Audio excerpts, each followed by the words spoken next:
pres alguna decisió sobre el meu crèdit?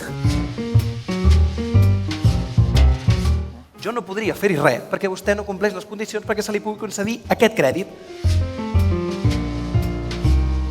Si vostè no em dona el crèdit, em follaré la seva dona. Perdó? Només et dic que si mai et veig a menys de 4 mansanes de la meva dona, et trencaré les vèrtebres suficients perquè el nas t'arribi el forat del cul, no descelebrats com tu. Aixalabrats. Amb quina freqüència feu l'amor, vosaltres?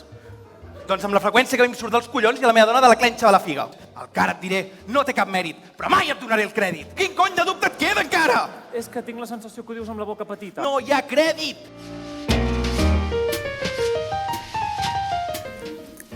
Laura. Li miro les tetes! Per favor, no li miris les tetes. Espera, sisplau, truca. Com Gregori, no et donaré el crèdit. Gràcies, bon dia. Adéu. Però per què has fet? Pretens que et pagui 10.000 euros perquè et tiris a la meva dona? Sí. M'ha dit macaco, porrialla, cagabandúrries, pelacanyes.